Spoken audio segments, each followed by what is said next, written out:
में कनुआ नाम का एक नाई रहा करता था, जो अपने आप को गांव का सबसे ज्यादा चतुर और चालाक समझता था। एक दिन वह अपनी दुकान में गांव की मुखिया की शेव करते हुए मुखिया को बहुत गौर से देखे जा रहा था। क्या बात है कनुआ नाई, आज तेरा ध्यान दाढ़ी बनाने पर कम मुझे देखने पर ज्यादा है। कितने बार कहा है आपसे मुखिया जी कि मुझे सिर्फ कनुआ कहा कीजिए, मेरे नाम के आगे नाई मत लगाया करिए। क्यों, अपने नाम के आगे नाई लगाते हुए तुझे शर्म आती है क्या? ऐसी बात नहीं है मुखिया जी, लोग अपने नाम के आगे अपनी जाति लगाते हैं, अपना पेशा नहीं। अबे ये क्यों नहीं कहता कि तुझे अपने नाम के आगे नाई लगाते हुए शर्म आती है? तू एक नाई है, तेरा बाप भी एक नाई था, यहाँ तक कि मैं तेरे दादा को भी जानता था, वो भी नाई थे। तू एक खानदानी नाई है, इसलिए तेरी पहचान तेरे काम से ही होगी। अगर तुझ में कोई काबिलियत है तो छोड़ दे ये काम और कर कोई और काम, लेकिन अपने काम को लेकर कैसी शर्म। अब आपको क्या बताऊं मुखिया जी, मुझे मेरे इसी पेशे से कितनी परेशानी उठानी पड़ रही है, मैं आपको बता नहीं सकता। कैसी परेशानी? मेरी उम्र 40 वर्ष की हो चुकी है, लेकिन कोई भी लड़की मुझसे विवाह करने के लिए तैयार ही नहीं। हाँ मुझे पता है, क्योंकि तुझे लड़की सुंदर चाहिए, जबकि तूने कभी अपनी शक्ल आईने में नहीं देखी। एक बार मेरे कहने पर अपनी शक्ल आईने में गौर से जरूर देखना। शक्ल का मैं इतना भी बुरा नहीं हूँ मुखिया जी।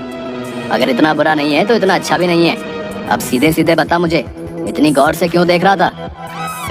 क्या कहना चाहता है? आपको कैसे पता कि मैं आपसे कुछ बातचीत करना चाहता हूँ?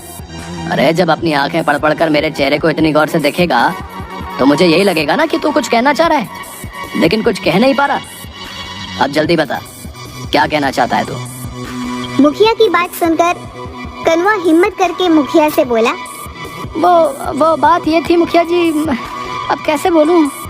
अरे अपने मुंह से बोल। हाँ मुंह से ही बोलूंगा मुखिया जी। आप भी मुखिया जी, आपकी बेटी नंदनी की अभी तक शादी नहीं हुई ना, वो भी लगभग 35 के आसपास ही है। आप अपनी बेटी की शादी मुझसे करा दीजिए। कनुआ की बात सुनकर मुखिया गुस्से से आग बबूला होकर उठकर खड़ा हो गया और उसने जोरदार थप्पड़ कनुआ के गाल पर जड़ दिया। तेरा दिमाग तो ठीक है कनुआ नाई, है? जानता भी है तू क्या बोल रहा है? तेरा बाप मेरे पिता का खास नहीं था, सिर्फ तेरे बाप का लिहाज करके तुझे सिर्फ एक थप्पड़ मारा है। अगर तेरी जगह कोई और ये बोलने की हिम्मत करता ना, तो मैं उसकी मार मार कर हड्डी पसली एक कर देता। तेरी हिम्मत कैसे हुई ये सब सोचने की? मैंने ऐसा क्या गलत कह दिया मुखिया जी? मैंने तो सिर्फ आपकी बेटी से शादी करने के लिए बोला है। अबे बेवकूफ, हैं? तू एक नाई है, नाई। तेरा और मेरी बेटी का रिश्ता नहीं हो सकता, असंभव है। मेरी बेटी के बारे में सोचने से पहले एक बार अपना पेशा तो देख लेता। और चल एक बार को मैं तेरा पेशा भी भूल जाऊं, पर क्या तूने कभी आईने में अपनी शक्ल देखी है? हैं?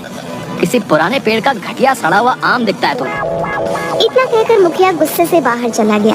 मुखिया की बात कनुआ को बिल्कुल भी पसंद नहीं आई। तू है मुझ पर, अरे अगर मैं नाई हूँ तो इसमें मेरी क्या गलती है?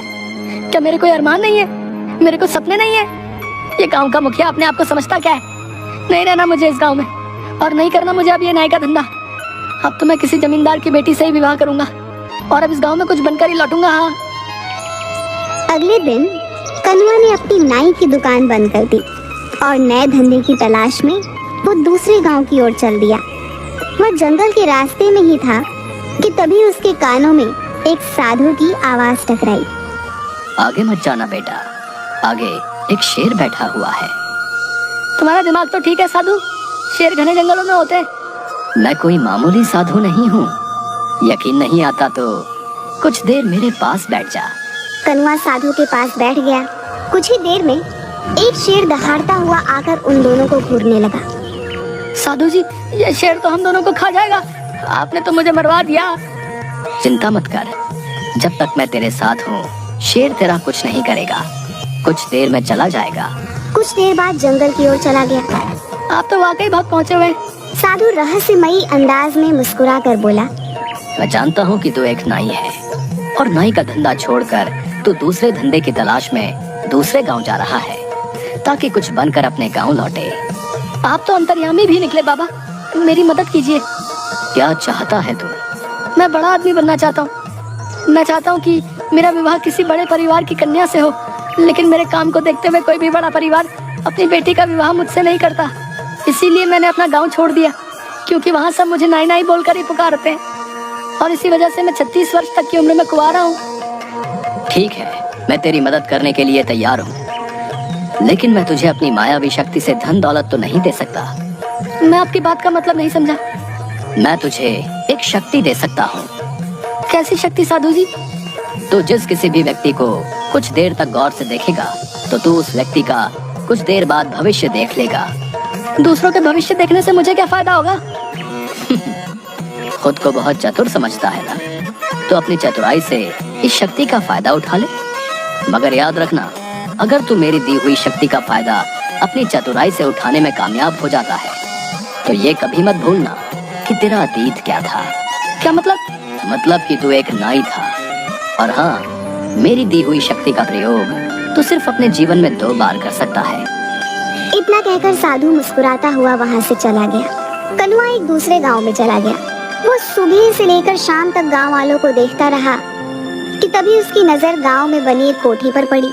वो कोठी उस गांव के जमींदार रमेश की थी। रमेश अपनी कोठी के बाहर एक शहरी व्यक्ति से अपनी एक जमीन का सौदा कर रहा था। कनुआ उस जमींदार को गौर से देखने लगा। कुछ देर बाद गौर से देखने के बाद कनुआ की आंखों में चमक आ गई। वह दौड़ता हुआ जमींदार के पास चला गया। इस सौदे को रोक दीजिए जमींदार साहब, ये सौदा आपके लिए सही नहीं है। कौन हो तुम और ये कैसी बातें कर रहे हो तुम? कहीं तुम पागल तो नहीं हो गए? तुम जानते भी हो कि ये सौदा करोड़ों का है। मेरा नाम कनुआ है। मैं कुछ दिन पहले ही विदेश से हिंदुस्तान आया था, मगर ट्रेन में मेरा किसी ने पासपोर्ट, मेरे सारे पैसे सब चुरा लिए। तब से मैं ऐसे ही उस चोर को पकड़ने के लिए भटक रहा हूँ। देखिए, मैं भी एक बहुत बड़ा बिजनेसमैन रहा हूँ और मेरी नजर ये बता रही है कि आपके सामने ये जो व्यक्ति बैठा हुआ है ये धोखेबाज है। कनुआ की बात सुनकर रमेश की आंखों में क्रोध झलकने लगा। तू तो ये कहना चाहता है कि तू विदेश से पढ़कर आया है तो तू ज्यादा चालाक है और मैं गांव का हूँ तो मुझे कोई अकल नहीं है, हैं? तभी रमेश की पत्नी अनीता अपने पति से बोली, अरे एक बार फोन करके पता करने में क्या हर्ज हो सकता है कि इसका अंदाजा सही हो। सोचिए, अगर इसकी बात कुछ प्रतिशत भी सही निकली तो आप तो सड़क पर आ जाएंगे। अपनी पत्नी की बात सुनकर रमेश सोच में पड़ गया। वह तुरंत फोन लगाकर किसी से बात करने लगा। अचानक रमेश के चेहरे पर गुस्सा झलकने लगा और जो व्यक्ति रमेश के सामने बैठा हुआ था वो वहां से भागने लगा। पकड़ो इसे, ये फ्रॉड है।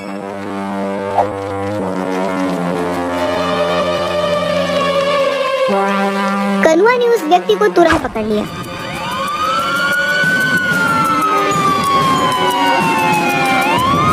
रमेश ने उस व्यक्ति को पकड़कर पुलिस के हवाले कर दिया। रमेश नहीं जानता था कि कनुआ ने उसका भविष्य देख लिया था कि भागने वाला व्यक्ति भविष्य में रमेश के साथ धोखा करने वाला था। तुम्हारा बहुत बहुत शुक्रिया कनुआ, आज तुम्हारी वजह से मैं बर्बाद होने से बच गया। वैसे तुम कहाँ ठहरे हुए हो?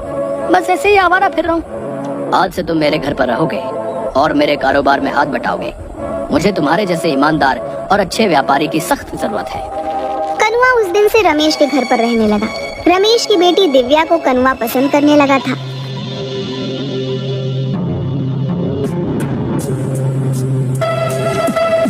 एक दिन रमेश अपनी बेटी के साथ कार से शहर जा रहा था कि तभी कनुआ बोला, कहाँ जा रहे हैं आप? अभी कुछ देर पहले बताया तो था, मुझे शहर में कुछ काम है और इसी बहाने दिव्या को कुछ शॉपिंग भी करा दूंगा। आज मत जाइए, कल चले जाइएगा। आज मुझे कुछ ठीक नहीं लग रहा। ये कैसी बातें कर रहे हो तुम? मेरा शहर जाना आज बहुत जरूरी है, तो अपने उस जरूरी काम को कल निपटा लीजिएगा। कनुआ, तुम व्यापारी अच्छे हो, लेकिन अब तो तुम ऐसे बातें कर रहे हो जैसे कि तुम फ्यूचर देख सकते हो और तुम्हें पहले से ही आभास हो गया है कि आज मेरे साथ कुछ सही नहीं होने वाला। रमेश की बात सुनकर कनुआ बुरी तरीके से घबरा गया। सच तो यही था कि कनुआ ने रमेश का भविष्य देख लिया था। वो जानता था कि कुछ देर बाद रमेश का एक्सीडेंट हो जाएगा। रमेश की पत्नी अनीता रमेश से बोली, आप कनुआ की बात मान क्यों नहीं लेते? अपने जरूरी काम को कल कर लीजिएगा। नहीं अनीता, मेरा आज जाना बहुत जरूरी है। ठीक है, अगर आपको कनुआ की बात नहीं माननी तो आपकी मर्जी, लेकिन मैं दिव्या को आज आपके साथ नहीं जाने दूंगी। ठीक है, जैसी तुम्हारी मर्जी। रमेश चला गया, मगर कुछ ही देर बाद रमेश की एक रोड एक्सीडेंट में मौत हो गई। दिव्या और अनीता इस दुनिया में अब अकेली रह गई थी। इतने बड़े कारोबार को संभालने वाला कोई नहीं था। कुछ दिनों बाद अनीता कनुआ से बोली, मेरे पति के जाने के बाद अब इतने बड़े कारोबार को कौन संभालेगा? मैंने और मेरे पति ने सोचा था कि सारा का सारा कारोबार दिव्या के पति के हवाले कर देंगे और हम दोनों तीर्थ पर चले जाएंगे, लेकिन वो ये दिन देख न सके। मैं चाहती हूँ कि मेरी बेटी का विवाह तुमसे हो जाए। क्या तुम मेरी बेटी से विवाह करोगे?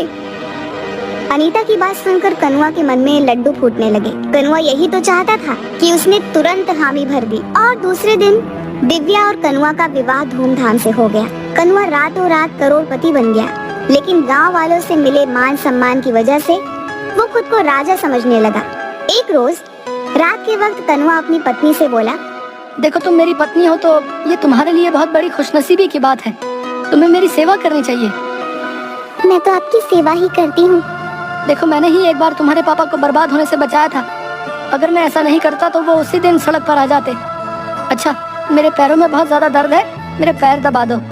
कनुआ की बात सुनकर उसकी पत्नी उसके पैर दबाने लगी।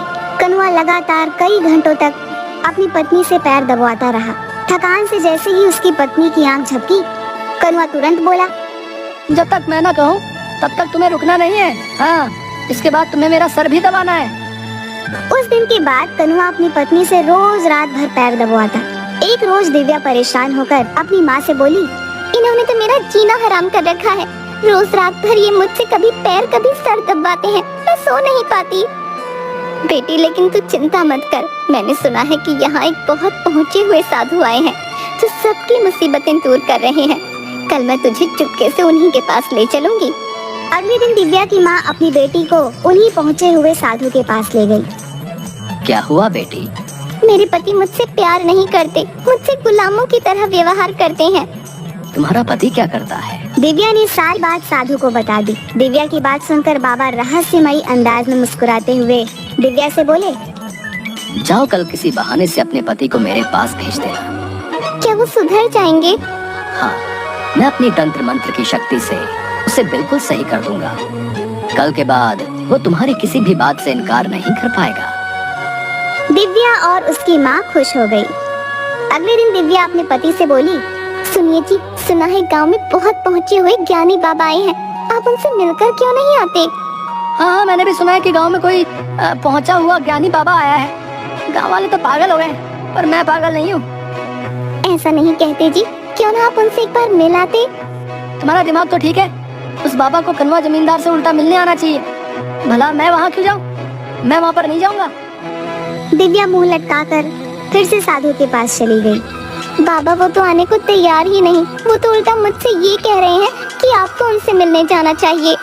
दिव्या की बात सुनकर साधु फिर से मुस्कुराता हुआ बोला, तो किसी बहाने से अपनी माँ के साथ कुछ देर के लिए दोपहर के वक्त यहाँ पर आ जाना। तुम्हारी गैर मौजूदगी में मैं तुम्हारे घर पर जाकर तुम्हारे पति का तंत्र मंत्र से सही से इलाज कर दूंगा। दिव्या, दिव्या, कहाँ हो तुम? तभी कोई जोर जोर से दरवाजा पीटने लगा। अब ये दरवाजा भी मुझे खुद ही खोलना पड़ेगा। बताओ कैसे दिन आ गए हैं। अब दरवाजा खोलने भी मैं स्वयं ही जाऊं। इतना बोलकर कनुआ ने दरवाजा खोल दिया, मगर सामने का नजारा देखकर तो वह बुरी तरीके से डर गया। उसके सामने उसके पुराने गांव का मुखिया खड़ा था, जो तुरंत अंदर आ गया। मुखिया जी, आप यहाँ कैसे? अच्छा, तो तू नाईगिरी छोड़कर यहाँ जमींदार बना बैठा है? अगर मैं तेरी पत्नी और गांव वालों को बता दूं कि तूने कभी विदेश की शक्ल नक्शे में भी नहीं देखी, बल्कि तू एक नाई है, तो कभी सोचा है ये गांव वाले तेरे साथ क्या करेंगे? तेरी मार मार कर हालत खराब कर देंगे और तुझे इन लोगों के साथ फ्रॉड करने के जुर्म में जेल हो जाएगी। सोच, तेरी पत्नी की नजरों में तेरी क्या इज्जत रह जाएगी। मुखिया जी, मैंने आपका क्या बिगाड़ा है? आप भला ये किसी को क्यों बताएंगे? तेरी पत्नी दिव्या मेरी दूर की रिश्तेदार है। क्या? और सुन कनुआ, तेरी पत्नी को मैंने सब बता दिया है। वो बेचारी तेरे आतंक से बेहद परेशान हो चुकी थी। मुझसे उसका दुख देखा नहीं गया। ये आपने क्या किया मुखिया जी? वो गांव में आप सबको बता देगी, मैं बर्बाद हो जाऊंगा। नहीं, मैंने उससे मना कर दिया है कि ये राज वो किसी को नहीं बताएगी, लेकिन उसने एक शर्त रखी है। कैसी शर्त? यही कि आज के बाद तू उसका हर काम करेगा, यहाँ तक कि तू उसके पैर भी दबाएगा। एक जिम्मेदार पति की तरह उसे पत्नी का दर्जा देगा, न कि उसके साथ गुलामों की तरह व्यवहार करेगा। मुझे मंजूर है। ठीक है। इतना बोलकर मुखिया वहाँ से चला गया, मगर बाहर आते ही मुखिया साधु में परिवर्तित हो गया। और सीधा दिव्या के पास जाकर बोला, जाओ, मैंने तुम्हारे पति को सुधार दिया है। दिव्या खुश होती हुई वहाँ से चली गई। उसने घर जाकर देखा कि कनुआ डरा हुआ दिव्या की ओर देख रहा था। अरे तुम आ गई प्रिया, थक गई होगी, लाओ मैं तुम्हारे पैर दबा दूं, लाओ लाओ। उस दिन के बाद से कनुआ नाई की सारी चतुराई धरी की धरी रह गई।